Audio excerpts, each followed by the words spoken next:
When it comes to academic referencing, it's important to make smart citation decisions. The eternal question is, to cite or not to cite? Well, Shakespeare didn't need citations, the lucky chap. We modern academics do. So it's time to crack the code of when and what to cite. You have conquered the academic citation game and you know what is expected of you.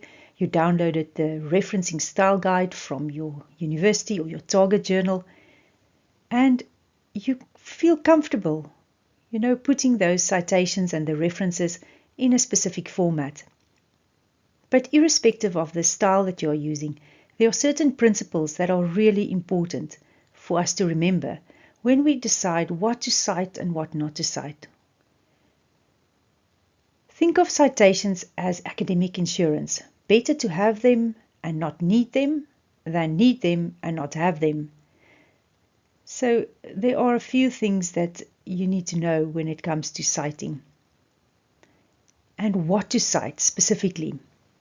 When it comes to common knowledge versus specific claims, common knowledge is like knowing that water is wet. You don't need to cite that. But what really counts as common knowledge? Let's go through a few examples. You don't need to cite the sky is blue, or the London is the capital of England, or humans need oxygen to survive. You do need to cite the average rainfall in London during 2024, the impact of oxygen deprivation on cognitive function, or any specific statistics or numbers or research findings. When it comes to statistical data and research findings, if you mention any numbers, statistics, or research findings, cite them. Always. It's like providing a receipt for your facts. For example, a total of 73% of PhD students report dreaming about their research, followed by the citation, Jones et al. 2024. When it comes to methods, think of citations as giving credit to your academic recipe book. Standard procedures like boiling water don't need a citation. Specific research methods, scales, and protocols do need citation. And novel adaptations of these methods definitely need citation. Then there's the theoretical frameworks. These are like the foundations of your academic house. You'd better know where you got them. So always cite established theories, models, and paradigms, and each facet of your conceptual framework will also need citations, seeing that it's built on the theoretical frameworks or the research of others. Then balance depth and breadth when you make your decisions of what to cite and what not to cite.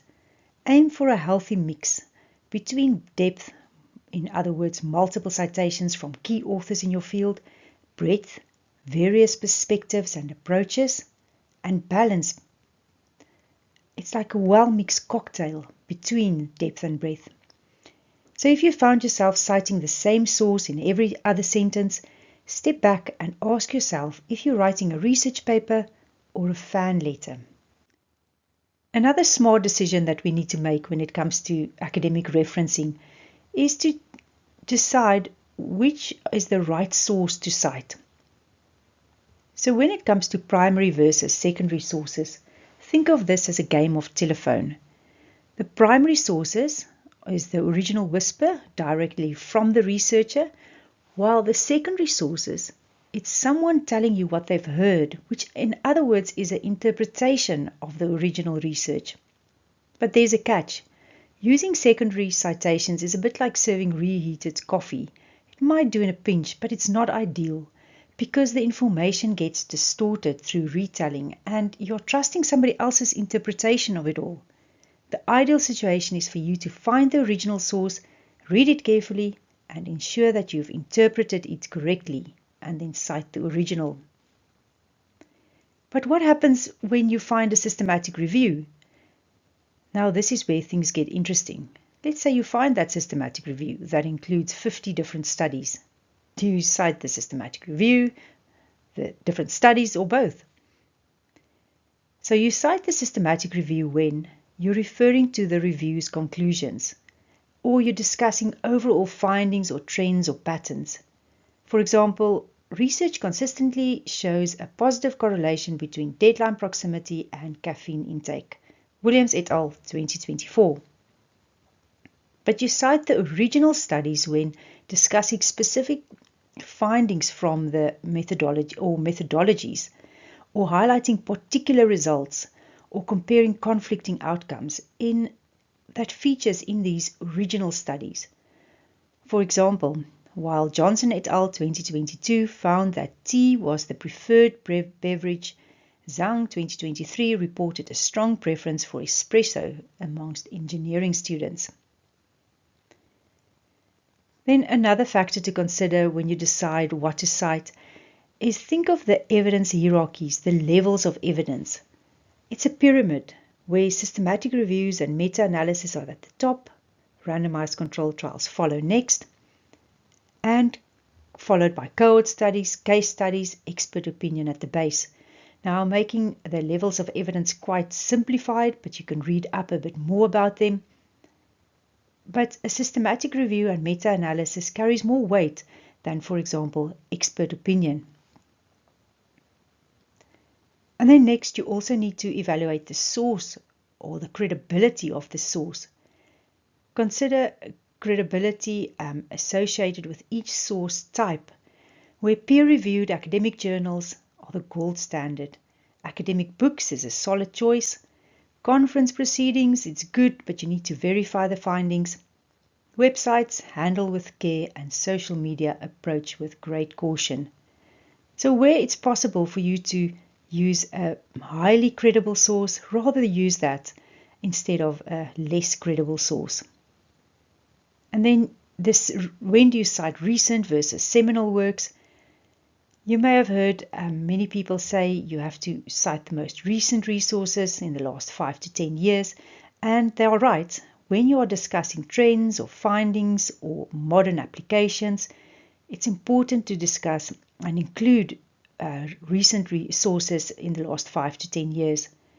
But you also need to cite seminal or older sources when you are discussing fundamental theories or tracing historical development or acknowledging groundbreaking research. So don't chuck out the old research.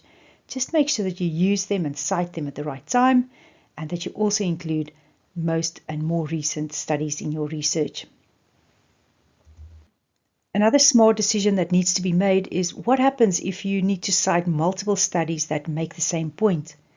You can group them together. For example, several studies have found that the correlation between word count and chocolate consumption, and then Smith et al. 2022, Jones 2023, and Brown et al. 2024, all in the same brackets at the end. You will or may have already come across a situation where you've got a whole paragraph that's inspired by one single paper or author. That means that you would want to cite the author at the end of each sentence, but that just looks odd and feels not right. So what you do is you start the paragraph off by introducing what the author said, and then you include the citation again at the end of the paragraph.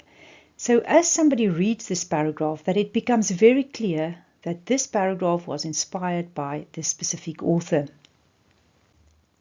Luckily, once you've downloaded your style guide, you know a bit more about academic referencing, you've studied a few of the principles behind it, you are now able to avoid making common referencing mistakes. Also, download the checklist. There will be a link in the description box below this video.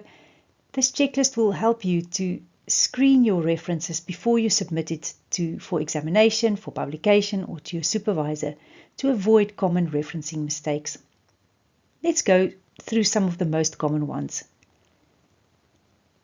The first one is inconsistent formatting. Now, we've heard that consistency is key when it comes to referencing, and make sure that you use a consistent format.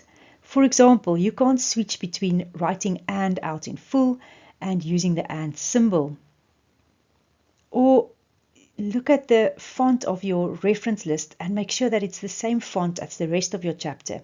Some style guides want that font of the reference list to be slightly smaller than the rest of the paper. Some want it in the same size. If they don't state anything, use the same font and the same size that you would have used, that you have used for the rest of the document. Being creative with punctuation, in other words, mixing up where you put your commas, where you use italics. Avoid that. It's a common mistake in terms of consistency. And also review your journal names to make sure that all of them are written out in full or all of them are abbreviated. Using incorrect author names or dates, that can easily happen, especially if you work with authors with unfamiliar names. The easiest way to avoid that is to import the reference directly from the publisher's website into your reference manager, and it usually sorts those things out. When it comes to dates, it's possible that you use the reference for a preprint or a paper that was published online, and a few months later the fully published version is there, but it falls in a new year, which means you have to make sure that you have the right dates for the papers and use the latest date of that publication. Mixing citation styles, it also happens. Sometimes you start off with Harvard and then maybe you decide to go over to Vancouver, which means some of your references have got surnames and dates and others have got numbers, and that just mixes things up completely. So stick to one style right through. Over citation versus under citation, that often happens, common referencing mistake. So balance it out. Don't put too many citations in. Don't leave citations out where you know they should be. A good place to start is have a look at some of the published papers, as well as some of the completed theses and dissertations on university repositories. Those will give you a good idea of a good balance between over citation and under citation. There may be duplicate entries in your reference list, and that happens where you may, even if you use a reference manager, you may enter a reference twice, and there may be duplicate entries in your reference manager, which means in the introduction you refer to the author and you include one file code from the reference manager, while you include a different file code or a different reference as it's registered on the reference manager in your discussion, and the reference manager doesn't know that it's the same reference and it lists it twice. So it's important to review your entries in your reference manager and just clean them up and remove duplicates every now and again. Duplicates do arise, but it's important to clean them out. Otherwise, may appear twice in your reference list. Also, just go through your reference list once you are done and make sure that there are no duplicates. It can also happen that references that do not appear in the reference list, but they appear in the text. And this can also happen when you use a reference manager, when you manually add a reference to the text and you don't add it through your reference manager. So your reference manager doesn't know that that reference exists and it doesn't include it in the reference list. So it's important to make sure that all references in the text have been added using the reference manager. These are easy to avoid mistakes, so go on, review them and avoid them. Let's dive into the moral compass of referencing, because believe it or not, there's quite a bit of ethics involved in those little citations. So firstly, avoiding plagiarism. It's like the academic equivalent of taking someone else's lunch from the staff room fridge and pretending it was yours all along. So here are some common plagiarism pitfalls.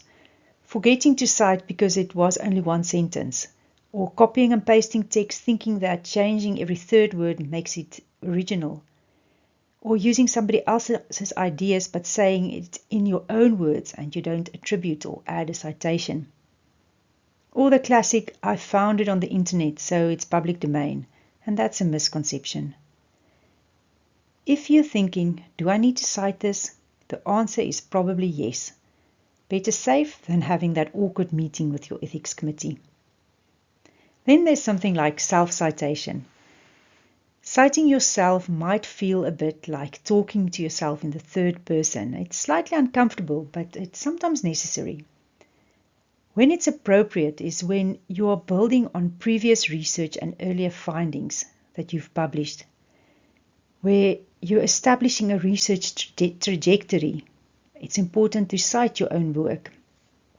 When it's not important is when you're citing yourself to just pad your citation count, or citing yourself more than when you cite others, or referencing work that isn't relevant to your current paper. Then thirdly, there's something like citation manipulation, and that's the dark side of citation practices. That's where we have agreements with other academics, and we make agreements such as I'll cite you if you cite me, where you cite friends and supervisors and colleagues only, where there's excessive self-citation, and when there's strategic citation to please the reviewers. So be very careful for that as well. We have to cite for the right reasons at the right time and use the right citation. Well, there you have it now. Everything you need to know about academic referencing, from the basics to those tricky situations. Here are some key takeaways. Consistency and attention to detail are your best friends. When in doubt, cite it out. Be familiar with the target journal or your university's referencing guidelines and follow them to the T. Your reference management software is there to help, not think for you, so do check up on them. Perfect references won't save poor research, but poor references can sink good research. Now, I know sometimes we feel a bit daunted by something new, and this may be the something new that makes you feel a bit daunted. It's going to get better. Every seasoned academic have started somewhere where we were uncertain about this academic referencing system. So just keep going, you're going to get more comfortable with it. Go forth, reference with confidence, and if you ever find yourself in a referencing pickle, just remember your library staff are like the superheroes of academia. They're always ready to help, and they can give you advice where needed.